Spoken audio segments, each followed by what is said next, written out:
여러분, 지난 한 주간 어떠한 삶을 사셨습니까? 지난 주일에 우리가 함께 은혜를 나누었던, 또 깨달음을 얻었던 우리 주님의 가르침 중에 하나, 배려하는 삶, 그것을 사셨습니까? 기억나시지요? 그 산 위에 산상수훈의 말씀을 하실 때에 제자들뿐만 아니라 많은 무리들이 듣고 그 주님의 말씀에 감동을 얻었고, 그래서 서기관들의 가르침보다도 더 큰 권위가 있었음을 모두가 다 놀래했다라고 맞춰진 말씀이었습니다. 사람들이 인정하는 것, 그 인정함에는 예수님의 권위가 있었고, 그 권위는 그 당시 교사로 말씀을 가르치던 서기관들에게는 비교할 수 없을 만큼 사람들이 인위적으로 행할 수 없었던, 특별히 교수의 기술적인 방법이나 지식적인 것으로 줄 수 없는 큰 권위가 있었다, 이 말씀이었습니다. 그 권위는 다름 아닌 수많은 무리들이 다 듣고 감동을 받을 만큼 전달이 분명했고 소통이 완벽했으며, 오랜 시간 산상수훈의 말씀이, 그건 무더운 떼약볕이 내리치는 그 산에서 있었건만 아무도 그 일로 인하여서 불편함을 느끼지 못할 만큼 아주 특별한 무엇인가 있었다라고 여겨지지요. 출애굽의 사건에서만 존재했을 법한 그러한 떼약볕을 가려주는 구름 기둥이 있었을까요? 현장에 가보고 느꼈던 저는 분명히 확신하여 여러분들에게 표현하기를, 그 산상수훈의 말씀을 전하실 때도 산들바람이 불어왔고 구름 기둥으로 그 햇볕을 가리어 수많은 사람들이 그곳에서 쾌적한 환경 속에 주의 말씀을 들었고 감동을 얻었을 것이 분명했다라고요. 거기에는 드러나지 않은 주님의 배려가 뚝뚝 묻어나졌었고, 어쩌면 그 환경적인 말씀 하나 가운데서도 우리는 세상을 살아가면서 사람들에게 배려를 끼치고 좋은 섬김이 있어야 될 법한 그러한 성도로서의 마음가짐, 몸가짐, 그리고 삶의 적용을 도전했습니다. 그래서 여쭈었던 겁니다. 한 주간 배려하는 삶을 살았었느냐고요.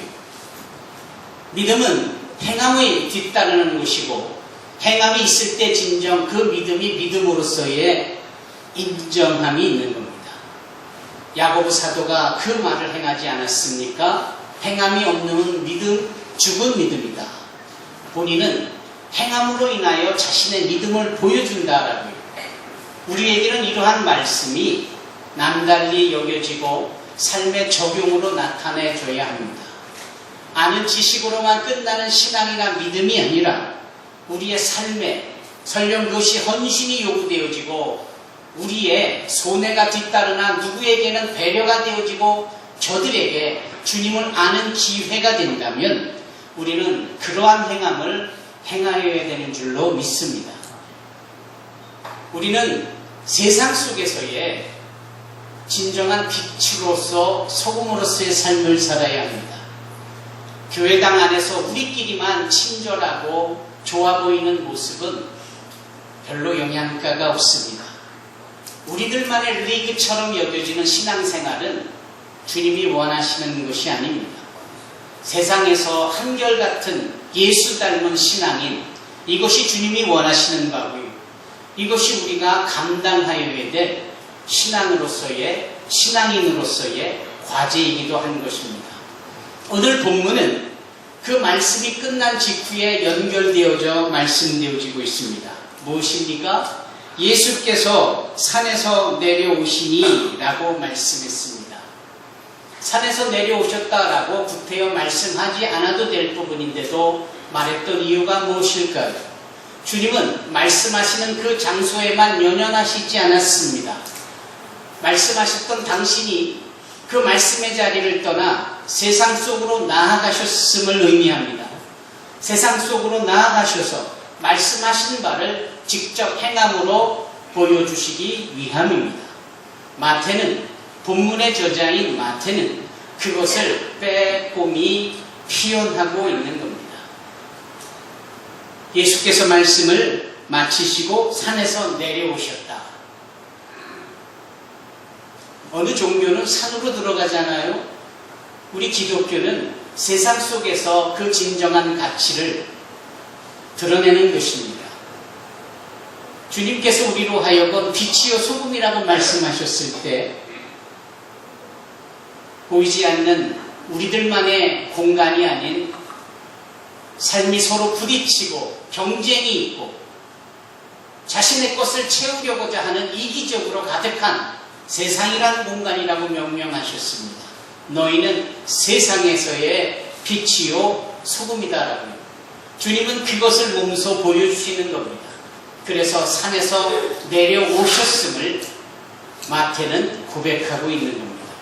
나중에 마태복음을 보면 또 한 번 알 수 있지만 예수님은 그곳 변화산이라는 곳에서 소위 모세와 엘리야의 임재까지도 그리고 하나님의 영광스러운 임재가 있어 음성이 들리는 그러한 경험도 행하시지요.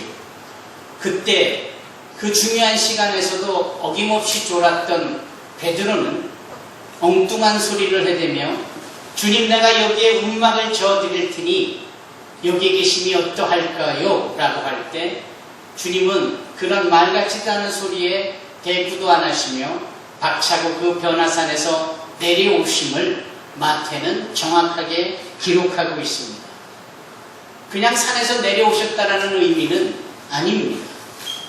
모두가 다 인정하는 하나님의 영광이 자리에 함께 있던 그곳 정점의 자리를 박차고 세상으로 다시 내려와 남은 사역의 마지막을 이루시는 예수님의 열정을 드러낸 것이지요.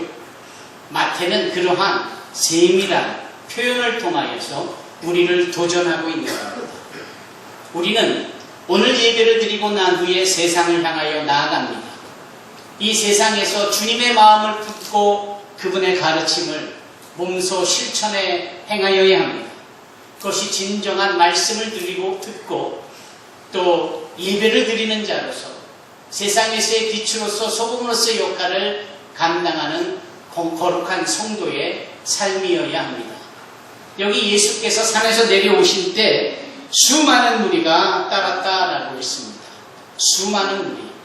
산상수훈은 제자들에게만 하셨던 말씀이었지만 그 너머에 있던 무리들까지도 감동을 얻고 예수님의 권위를 발견한 직후입니다. 그들이 예수님을 따르지요. 그들이라고 하기에는 숫자가 너무 많았기에 수많은 무리 이렇게 표현을 합니다. 얼마나 많았는지는 우리가 가늠하기 어려웠을 겁니다. 마태조차도 그 표현을 그냥 수많은 무리로 표현을 했습니다. 하지만 그에게는 수많은 무리보다 특별한 어느 한 사람에 대하여 더 관심을 붓고 있습니다. 그 한 사람이 누굽니까? 여기 2절에 한 나병 환자 이렇게 표현합니다. 한 나병 환자. 수많은 무리 대 하나라고 했을 때 대다수의 무리와 단 한 사람 이런 식의 대립적인 모습이 여기 기록이 되어져 있습니다. 다다익선이라는 말이 있고 이왕이면 많은 것이 좋을 거라라고 하는 생각들이 상식적으로 존재하지만 주님의 진리 속에는 그러한 많고 크다라는 것이 다 능사는 아닙니다. 요한복음을 읽어보면 주님은 철저하게 한 사람에 대한 관심이 있었습니다. 한 사람 니고데모를 밤늦은 시간에 만나주시잖아요. 그것이 요한복음 3장입니다. 한 여인 사마리아 우물가에 찾아가 그 여인을 만나주시잖아요. 그것이 요한복음 4장 말씀입니다. 38년 된 병자를 그 한 사람을 그 많은 병자 가운데 찾아가 만나주시잖아요. 요한복음 5장이 그렇게 시작이 되어집니다. 요한복음의 20장은 끝은 맺지만 부록처럼 주어지는 마지막 장 21장에는 다시 한번 실패하여 옛사람으로 돌아간 듯한 한 사람 베드로를 주님께서 그 갈릴리 호수로 찾아가 만나주시며 네가 나를 사랑하냐? 내 양을 먹이라라는 대화로서 그에게 다시 한번 153마리의 많은 물고기를 잡도록 처음에 주님을 만났던 그 초심의 자리로 돌아가도록 배려해 주신 그 한 영혼에 대한 절절한 주님의 역사가 기록이 되어 있습니다. 주님은 많은 것에 관심 없습니다. 주님은 큰 것에 더더욱 관심 없습니다. 설령 하나라 할지라도 그 영혼이 구원이 필요하다면 그 영혼을 소중히 여기시며 그 영혼을 대하십니다. 오늘 저가 여러분들과 함께 예배를 드리는 이 자리에서 그 주님이 찾으시는 한 사람이 되기를 바랍니다. 그 한 사람이 되어져 주님을 만나기를 바랍니다. 마태는 세리 출신입니다. 그의 또 다른 이름은 레위잖아요. 그 레위, 세리 출신으로서 숫자에 얼마나 강하고 능한지 그게 보이지 않는 본능적인 상황 속에 많은 숫자와 더불어 하나라는 숫자를 대립시킵니다. 그만큼 그에게는 주님의 구원의 감동을 전하고 싶은 자기식의 표현 방법이 있는 겁니다. 수많은 무리대 한 사람, 놀랍게도 이 한 사람은 다름 아닌 문둥병자였습니다. 1층에 빛이 되어 있는 제 성경에는 한 문둥병자로 되어 있습니다. 여기 빛이 되어 있는 제 성경에는 한 나병 환자로 되어 있습니다. 문둥병자보다는 나병 환자가 그래도 듣기에 조금은 낫습니다.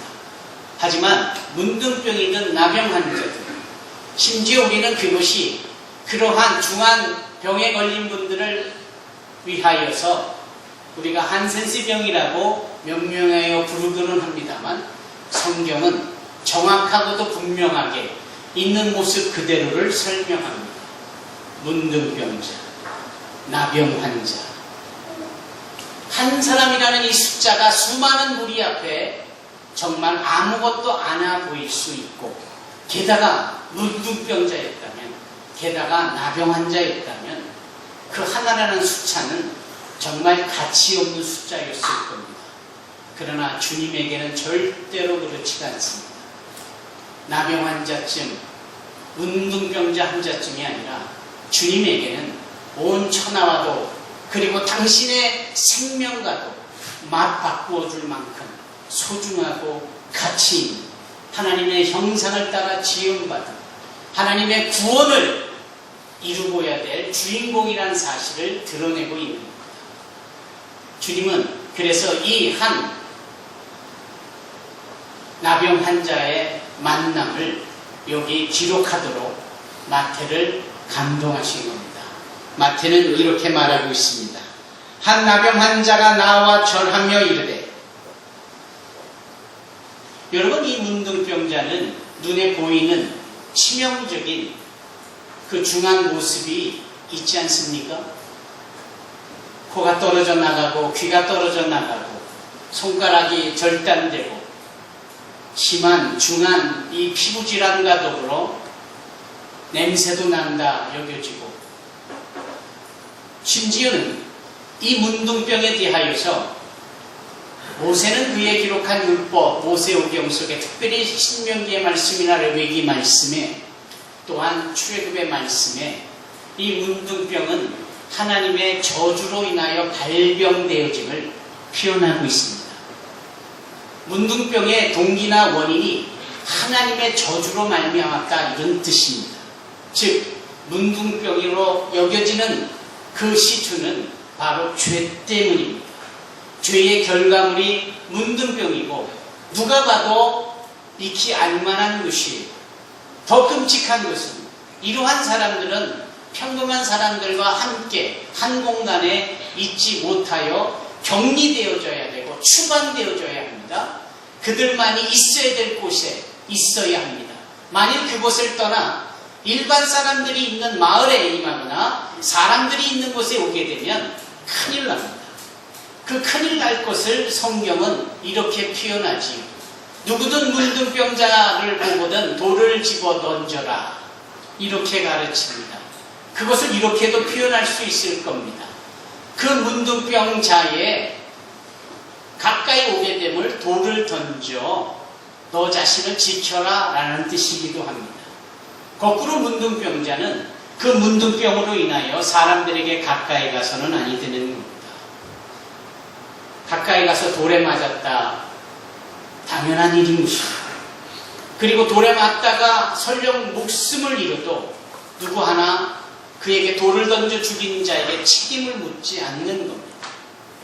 돌에 맞아 죽어 싸다! 라고 여겨질 만한 것이 문둥병자였습니다. 끔찍한 존재인 것이죠. 오늘 본문의 말씀에 등장하는 한 문둥병자는 수많은 무리들의 예수를 붙잡는 가운데 그들 틈에 함께 했습니다. 그렇다면 이 문둥병자는 돌에 맞아 죽을 수 있는 상황으로 자신을 내놓은 겁니다.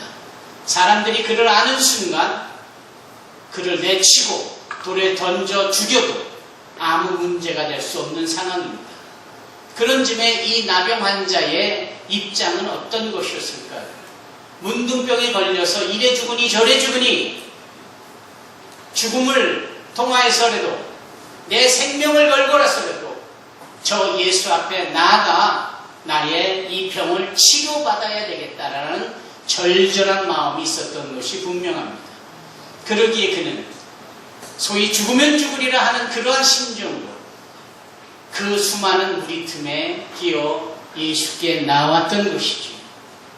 그리고 그는 예수 앞에 무릎을 꿇고 이렇게 요청하기에 이릅니다. 바로 그 순간의 상황을 우리가 마음에 그려볼 수 있습니다. 예수님이 계시고 수많은 무리가 그를 겹겹이 에워싸고 있는 즈음에 그 예수 앞에까지 나아간 이 문둥병자의 열심과 그리고 예수님을 믿고 의지한 그 신앙의 열정 그리고 무릎을 꿇므로 자신을 드러낸 이 상황이 우리의 생각 속에 그대로 그려져 있지 않습니까? 모두가 다 숨이 멎었을 겁니다. 바로 그때에 이자가 이렇게 말을 하는 거 아닙니까? 주여 원하시면 저를 깨끗하게 하실 수 있나이다. 주여 원하시면 저를 깨끗하게 하실 수 있나이다. 예수님에 대하여 주라 표현을 했습니다. 아도나이라 자신의 인생의 주인이다. 주권을 가지신 분이다. 인정한 고백입니다. 단순히 다윗의 자손 예수여 라고 표현하는 것이 아니에요. 단순히 선생님이라 라고 여기지는 랍비여 라고 부르는 것도 아닙니다. 그가 예수님을 부르기를 주여 라고 불렀습니다. 여기에 그의 신앙의 모습을 우리는 발견하는 겁니다. 그리고 여기 한 문둥병자의 존재는 그와 못지않게 끔찍한 죄의 모습이나 치명적인 약점이 있는 우리 각 자신의 한 사람, 한 존재를 대표하는 그 부분임을 우리는 알 수 있는 겁니다. 그러면서 이 상황을 보며 과연 나는 이 직면한 상황 속에서 예수 앞에 나가 그의 이름을 부르고 그 앞에 무릎을 꿇고 도움을 요청하는 기도할 수 있는 그 신앙의 행함이 있는가? 그 믿음에 대한 분명한 적용이 있는가에 대한 도전을 하게 되는 것입니다. 사랑하는 성도 여러분, 여기 주님께 나와 무릎을 꿇고 그 위험한 상황 가운데 아랑곳하지 않고 주님을 만나고자 하는 이 열정의 모습 속에서 여러분 자신을 대비해 보시고 또한 발견할 수 있어야 합니다. 우리는 그러하여야 합니다. 우리가 해결할 수 없는 문제들, 우리가 약점이여 모든 자들이 손가락질하고 외면해버리고 배척해버릴 그런 끔찍한 죄의 흔적들, 무엇이든지 간에 바로 그것에 대하여 주님 앞에 나와 내어놓고 주님께 사함을 얻고 주님께 해결함을 받고자 하는 이 신앙의 결단과 적용이 필요한 것입니다.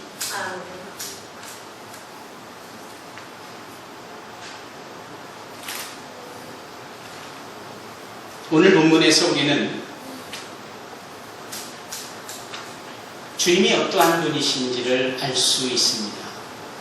우리 주님은 단순히 말씀만 하시는 분이 아니십니다. 우리 주님은 아예 말씀이 육신이 되어 우리 가운데 임하셨던 하나님이셨고, 그분은 당신의 말씀대로 친히 행하신 분입니다. 죄 뒤에 있는 이 십자가가 다름 아닌 우리 주님의 마지막 우리의 모든 죄를 사하시기 위하여 못 박히신 것을 상징하는 것 아닙니까? 가로와 세로로 이어진 바로 이 십자가는 세로로 본다면 하나님과 사람 사이의 관계를 회복하시기 위한 주님의 희생을 의미하고, 가로에 놓여진 이 나무는 바로 사람과 사람 사이에 불편하거나 사람과 사이에 해결하여야 될 문제까지도 친히 해결해 주시는 그 우리 주님의 그 희생을 의미하는 겁니다. 곧 십자가의 의미는 예수 그리스도의 십자가에서의 죽음은 하나님과 우리 사이의 문제를 해결하고 사람과 사이의 문제를 해결하는 우리의 모든 문제를 대신 해결해 주신 주님의 은혜의 구원의 완성인 것입니다. 주님께서 어떤 분이셨느냐? 이런 것들을 말씀하신 것뿐만 아니라 친히 그 일을 행하신 분이었어요. 오늘 본문에서 이 문둥병자가 이렇게 말합니다. 주여 원하시면 이 병을 치료해 주시올 것을 믿습니다. 그런데 주님은 그것을 원하셨습니다. 그래서 그가 이런 말씀으로 하시지요. 내가 원하는 깨끗함을 받으라. 예수님이 말씀하십니다. 내가 원하노니 깨끗함을 받으라. 주님은 뭘 원하시고 계시는 겁니까? 우리의 질병의 치료를, 건강함을, 문제의 해결함을, 죄의 사함을, 구원받음을 원하고 계시는 겁니다.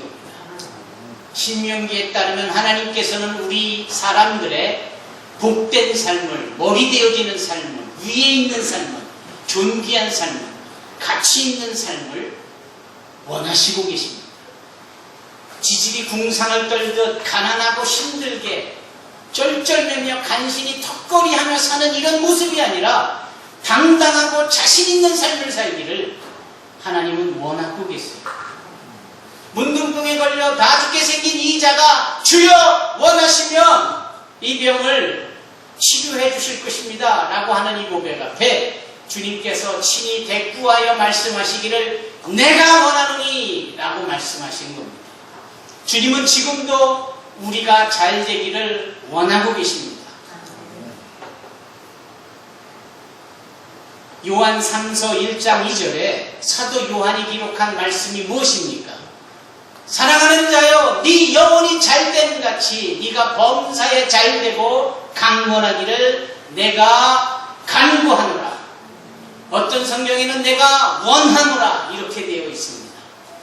얼뜻 보면 사도 요한의 원함이요 사도 요한의 간구함 같아도 그 사도 요한을 감동시켜 그 글을 쓰게 한 성령의 원함이 모든 영혼이 잘되고 범사가 잘되고 강건한다, 이것을 원하시고 계시다라는 겁니다.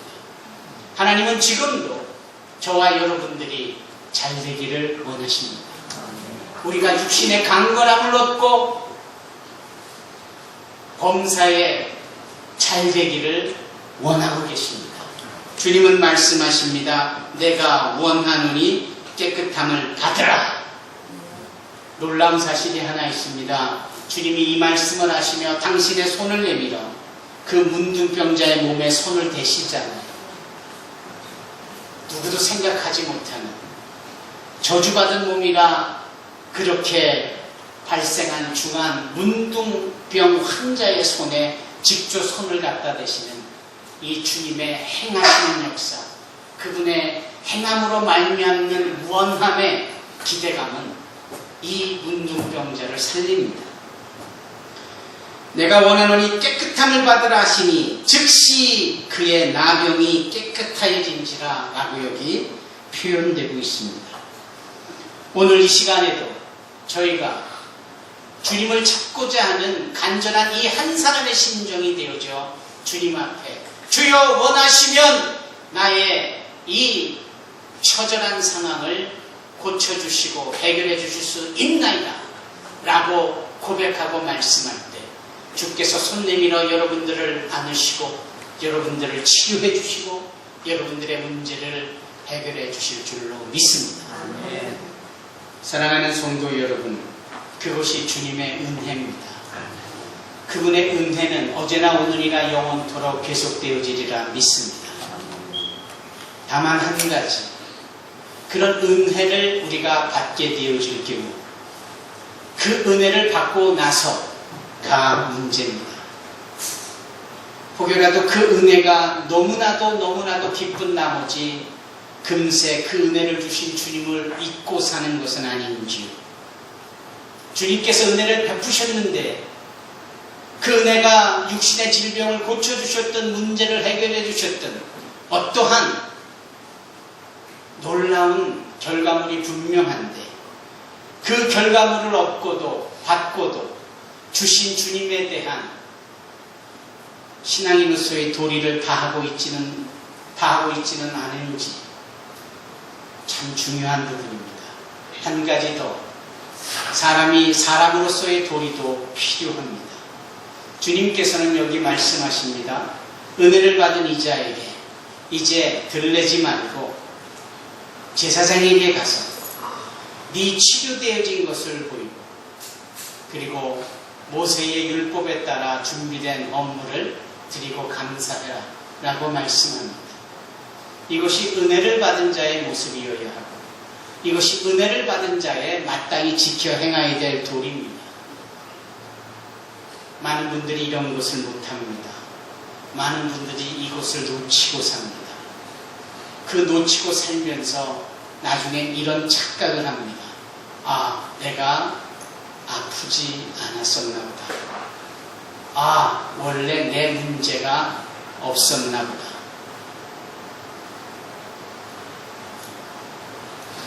열 명의 문둥병자가 있었는데 주님 앞에 나옵니다. 주님께서 제사장에 가서 먼저 진단을 바라보라 라고 말씀을 하실 때 그들이 그 말씀에 순종하고 제사장으로 향하여 나가는 도중 그들의 문둥병이 다 났습니다. 찔듯이 기뻐한 그들이 다 자기네들이 온 곳으로 돌아가 버립니다. 그 중에 한 명 사마리아 출신이었던 자가 주님께 돌아와 감사해야 합니다. 바로 그때 주님께서 행하신 첫 말씀이 이것이었습니다. 나머지 9은 어디 있느냐? 어떻게 너 혼자냐?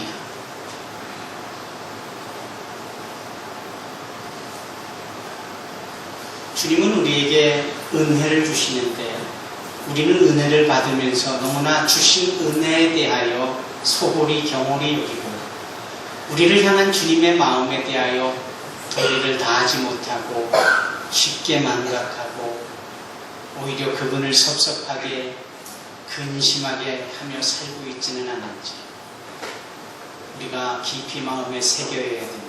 그리고 오늘 본문의 말씀처럼 어떠한 형편과 상황이 있든지 주님 앞에 나아가기를 그렇게 한 사람 되어져 주님 앞에 나아가는 귀한 영혼이 되기를 다시 한번 말씀을 마치며 여러분 모두를 대신하여 축복합니다.